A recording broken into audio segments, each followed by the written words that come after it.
Hello hi नमस्ते अस्सलाम वालेकुम सत श्री अकाल नमस्कार और राम राम। जी राम राम स्पेशल उन भाई जी के लिए जिन्होंने स्पेशली कमेंट इसलिए किया हुआ था मेरे एक वीडियो पर।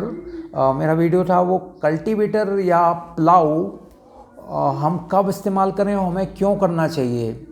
ये बहुत ही महत्वपूर्ण विषय था, तो उन्होंने इसी वीडियो पर ये कमेंट किया हुआ था कि राम राम किया करो। इनफैक्ट उन्होंने बोला हुआ था राम राम किया कर। तो जी बिल्कुल आपकी बात मैं मान रहा हूँ, राम राम आपके लिए स्पेशल।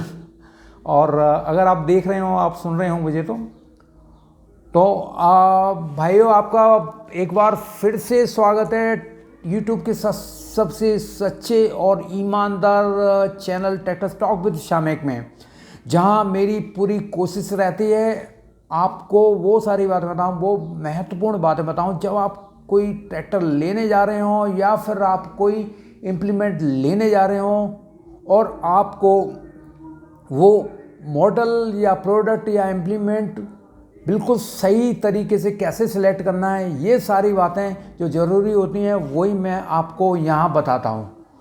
तो आज का बहुत ही महत्वपूर्ण विषय है और एक भाई जी ने मुझे सजेस्ट किया हुआ था, एक बार नहीं इनफैक्ट उन्होंने 2-3 बार किया हुआ था। और आपका बहुत बहुत धन्यवाद, आपने इस टॉपिक को मुझे सजेस्ट किया।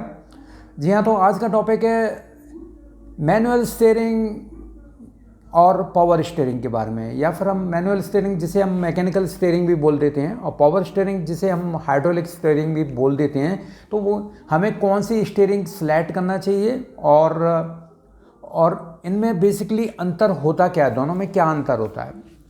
तो पहले बात कर लेते हैं मैकेनिकल स्टीयरिंग की। मैकेनिकल स्टीयरिंग या फिर हम बोलें उसे मैनुअल स्टीयरिंग बोल देते हैं।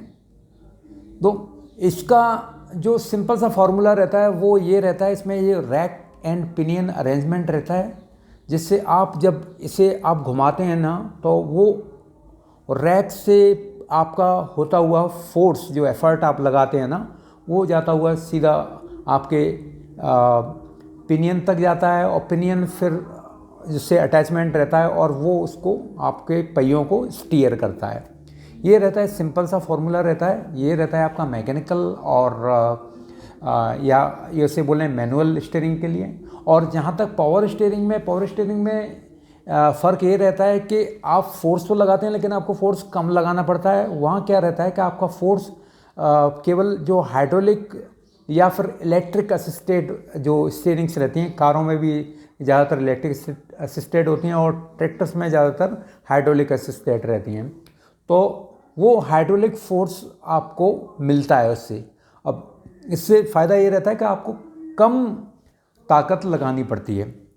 लेकिन अब जान लेते हैं कि मैकेनिकल स्टीयरिंग हमें पसंद करना चाहिए, हमें हाइड्रोलिक स्टीयरिंग पसंद करना चाहिए। तो आज की मैं बात करूं मैकेनिकल स्टीयरिंग की, तो आज भी जो मैकेनिकल स्टीयरिंग्स आ रही हैं ना, बहुत ही अच्छी क्वालिटी की मैकेनिकल स्टीयरिंग आ रही हैं। उसमें पहले के जैसे आपको फोर्स नहीं लगाना पड़ता, चाहे वो ZF टाइप हो, ज़्यादातर रहती है जो रीसर्कुलेटिंग बॉल टाइप रहती हैं, तो उसमें भी आपको एफर्ट्स ना बिल्कुल कम लगाना पड़ता है, ज़्यादा नहीं लगाना पड़ता, पहले के जैसे नहीं लगाना पड़ता। तो उसमें भी आपको कोई ज़्यादा मेहनत की ज़रूरत नहीं पड़ती। तो आपका अगर काम ज़्यादा नहीं है, आप ट्रैक्टर पर 8 घंटे 10 घंटे काम नहीं करते हैं, थोड़ा बहुत काम करते हैं आप अपने खेतीबाड़ी के लिए या फिर आप रोड पर ड्राइविंग के लिए करते हैं, तो आप मैकेनिकल स्टीयरिंग ले सकते हैं। फिर आपको पावर स्टीयरिंग लेने की ज़रूरत नहीं है। पावर स्टीयरिंग आपको लेने की जब ज़रूरत है जब आप बहुत ज़्यादा काम करते हैं, खेतों में 8 घंटे 10 घंटे आप लगातार काम कर रहे हैं, तो फिर आपको लगता है कि थकान ज़्यादा हो रही है, तो फिर ऐसी स्थिति में आपको ना पावर स्टीयरिंग लेने की ज़रूरत रहती है। अब एक बात हमारे दिमाग में आती है, हमारे जहन में ये बात उठती है कि अगर पावर स्टीयरिंग हमने ले लिया और पावर स्टीयरिंग का जो हाइड्रोलिक पंप है वो मान लीजिए फेल हो गया, कोई प्रॉब्लम हो गई, तो ऐसी स्थिति में क्या होगा, स्टीयरिंग फेल हो जाएगी, तो फिर क्या होगा। तो ऐसी स्थिति में अब ज़्यादातर जो ट्रैक्टर्स हैं ना उनमें ये सिस्टम करते हैं, वो असिस्टेड रहती है जो स्टीयरिंग रहती है। आपकी मान लिया हाइड्रोलिक पंप फेल हो जाता है या फिर कोई किसी कारण बस कुछ भी दिक्कत हो जाती है, वो आपका हाइड्रोलिक काम नहीं करती या इंजन आपका बंद हो जाता है, तो ऐसी स्थिति में जो आपकी पावर स्टीयरिंग होती है ना वो भी एक मैकेनिकल स्टीयरिंग के जैसे काम करने लगती है, लेकिन उसमें बहुत ज़्यादा ताकत लगानी पड़ती है स्टीयरिंग करने के लिए। आप मतलब ऐसा नहीं है कि अब वो फेल होगी तो आप सीधे जाके उसे 50 किलोमीटर या 100 किलोमीटर तक चलाएंगे। आप जितनी हो सके आप बिल्कुल रोड साइड किनारे पे लगा देंगे आप उसे, या फिर पास में जहाँ तक ले जा सकेंगे आप ले जाएंगे, क्योंकि स्पीड जैसे जैसे कम होने लगती है आपको एफर्ट्स ज़्यादा लगाना पड़ता है, चाहे वो मैकेनिकल स्टीयरिंग हो चाहे वो पावर स्टीयरिंग हो। अब वो बात कर लेते हैं मैकेनिकल स्टीयरिंग। मैकेनिकल स्टीयरिंग में सिंपल मैकेनिज्म जैसे मैंने बताया हुआ था, तो इसमें जो फेलियर वगैरह की ज़्यादा कोई दिक्कत नहीं रहती है। उसमें हाइड्रोलिक का कोई काम ही नहीं है। उसमें बेसिकली सारा जो काम हो रहा है आपका मैकेनिकल एफर्ट से ही काम हो रहा है, तो उसमें आपकी वो काफ़ी रिलायबल रहती है, ज़्यादा कहीं कोई दिक्कत नहीं आती। आपकी दिक्कत आती है तो आपको पहले ही पता चल जाता है कि हाँ ये स्टीयरिंग ढंग से काम नहीं कर रही।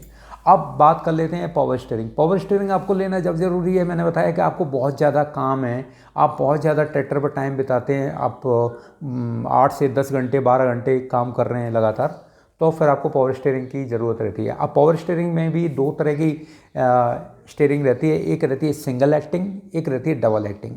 सिंगल एक्टिंग और डबल एक्टिंग में क्या रहता है कि आप जब आप स्टीयरिंग को आप देखेंगे ना, जैसे सिंगल एक्टिंग स्टीयरिंग मान लिए है आपकी, तो उसमें क्या रहता है कि जो हाइड्रोलिक का आपका जो निकल के आएगा ना, हाइड्रोलिक का जो लिंकेज निकल के आती है ना, वो एक ही साइड में होती है, दूसरी साइड में नॉर्मल होती है, तो वो एक सिंगल तरीके से आपको जो एफर्ट्स देती है, और दूसरा आप उसको फॉलो करता है, वही मतलब आपको पुल करती है पुश करती है, दोनों तरफ से एक ही काम करती है। और डबल एक्टिंग में क्या होता है कि आपके दोनों तरफ जो हाइड्रोलिक अरेंजमेंट रहता है, लिंकेज रहती है, हाइड्रोलिक लिंकेज रहती है, तो ज़्यादा इफेक्टिव तो जाहिर सी बात है डबल एक्टिंग ही रहती है। लेकिन सिंगल एक्टिंग भी मतलब काम करती है, आपको अच्छा काम करती है, उसमें भी कोई कहीं दिक्कत नहीं रहती। लेकिन ज़्यादा हैवी आपका हॉर्स पावर का ट्रैक्टर है, आप ज़्यादा काम लेते हैं, तो फिर डबल एक्टिंग के लिए आप जाएं, और सिंगल एक्टिंग में भी आप ले सकते हैं। तो 50 से 55 या 60 हॉर्स पावर तक ट्रैक्टर है तो सिंगल एक्टिंग में कोई कहीं दिक्कत नहीं है। लेकिन और ज़्यादा हॉर्स पावर का ट्रैक्टर है, 80 हॉर्स पावर, 90 हॉर्स पावर है, 70 हॉर्स पावर है, तो फिर आप देखें कि डबल एक्टिंग हो तो ज़्यादा अच्छी बात है। तो ये मेनली आपका अंतर होता है, और दोनों में आपके मैकेनिकल स्टीयरिंग में और हाइड्रोलिक स्टीयरिंग में। अब मैं बात करूं मेंटेनेंस की, तो मेंटेनेंस हाइड्रोलिक वाले में ज़्यादा रहता है। उसके लिए चाहे वो हाइड्रोलिक आपका वही कॉमन हाइड्रोलिक ऑयल यूज़ हो रहा हो, या फिर स्टीयरिंग के लिए उसमें अलग से आपका ऑयल दिया हो, आपके लिए ऑयल चैम्बर दिया हो जिसमें केवल स्टीयरिंग ऑयल डालते हैं, तो उसका मेंटेनेंस जाहिर सी बात है ज़्यादा रहता है, और मैकेनिकल का जो मेंटेनेंस रहता है वो आपका कम रहता है। आपकी रिपेयरिंग हाइड्रोलिक की जाहिर सी बात है रिपेयरिंग ज़्यादा कॉम्प्लेक्स रहती है, ज़्यादा कठिन रहती है, और मैकेनिकल की सिंपल रहती है, तो उसे कोई भी आपका मैकेनिक होता है, थोड़ा बहुत नॉलेज होता है, वो उसे रिपेयर कर सकता है। तो मेंटेनेंस की बात आती है, मेंटेनेंस जाहिर सी बात है हाइड्रोलिक या पावर स्टीयरिंग का ज़्यादा होता है, मैकेनिकल का कम होता है। और तो एंड में मैं एक ही बात बोलूँगा कि आपको काम ज़्यादा नहीं है, कम हॉर्स पावर का ट्रैक्टर है, तो आप क्या कहते हैं मैकेनिकल स्टीयरिंग भी ले सकते हैं। और आपको ज़्यादा काम है, आप ज़्यादा खेतीबाड़ी का काम कर रहे हैं, तो फिर आप पावर स्टीयरिंग की तरफ जाएँ, पावर स्टीयरिंग वाला ट्रैक्टर लें। तो आज के लिए बस इतना ही, और ऐसे प्यार देते रहिए, और ऐसे शेयर करते रहिए, लाइक करते रहिए, और अपने आप रिश्तेदारों और दोस्तों को बोलें कि वो सब्सक्राइब करें, जिससे उनको भी जानकारी मिले, आपको भी तो जानकारी मिल ही रही है, और मेरी भी जो हौसला अफजाई हो वो हो, और मेरा भी हौसला बढ़े। और जैसे आप जितने ज़्यादा आप लाइक करते हैं, जितना ज़्यादा पसंद करते हैं, तो मुझे उतनी ज़्यादा खुशी होती है, और मैं भी कोशिश करता हूं कि आपके बीच में नए से नए वीडियो लेकर आऊँ और आपको सारी महत्वपूर्ण बातें बताऊं। तो आज के लिए बस इतना ही।